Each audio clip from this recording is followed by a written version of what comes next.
আসসালামু আলাইকুম সবাইকে ঈদুল আজহার শুভেচ্ছা ও অভিনন্দন। আশা করি যে যেইখানে আছেন সবাই ভালো আছেন। ঈদের নামাজ আদায়ের জন্য চলে যাচ্ছি ঈদগাহ ময়দানে। এটা হচ্ছে আমাদের মসজিদ, গাছের দায়ের জামে মসজিদ। ঈদগাহ ময়দানে যাওয়ার জন্য এখন গেটের মধ্য দিয়ে প্রবেশ করব।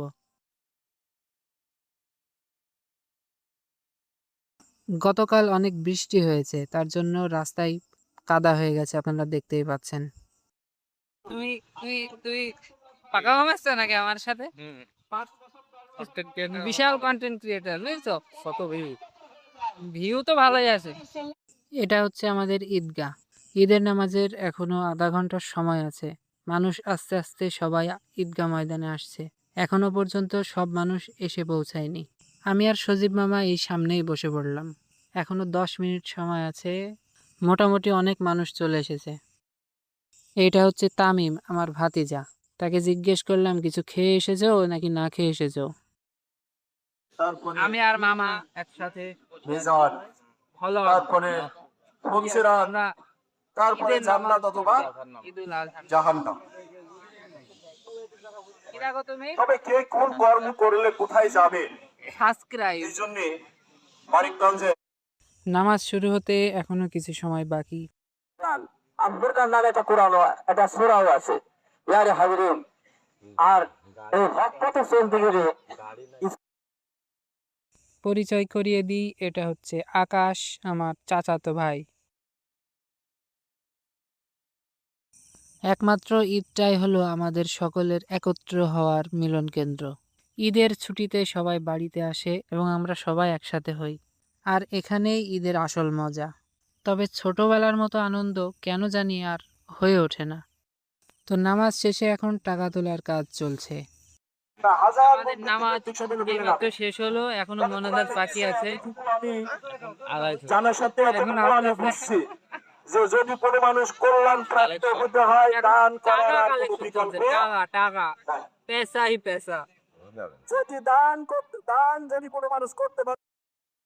এই বাচ্চাটাকে খেয়াল করেন, আসলে প্রকৃত আনন্দ ওই করছে, আমরা তো জাস্ট এমনি। কোথায় হারিয়ে গেল সেই ছেলেবেলা? এখন আর হাজার চেষ্টা করলেও এই ছেলেবেলাটা ফিরে পাবো না।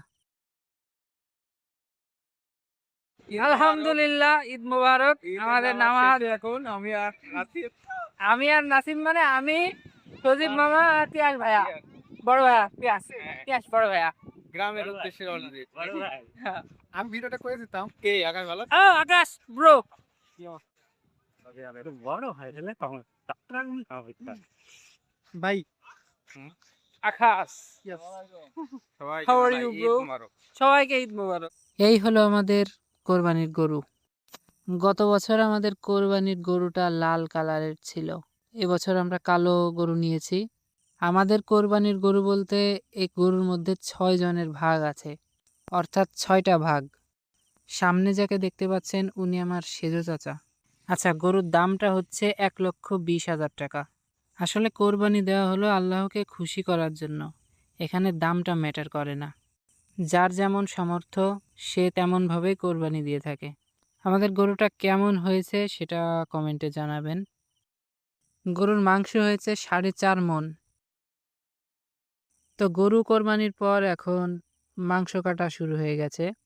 একদম সামনে আছে আমার ছোট চাচা, ডানে আছে আমার সেজো দাদার ছোট ছেলে এবং বামে আছে আমার সেজো দাদার বড় ছেলে, মানে সবাই আমার চাচা।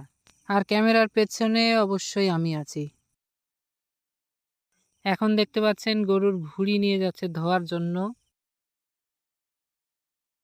তো ক্যামেরা আর ধরে থাকতে দিল না, তাই কাজে লেগে পড়লাম। তো ভিডিওটা আজকের মতো এই পর্যন্তই। এখন ঝটপট কাজগুলো সেরে ফেলি। আল্লাহ হাফেজ।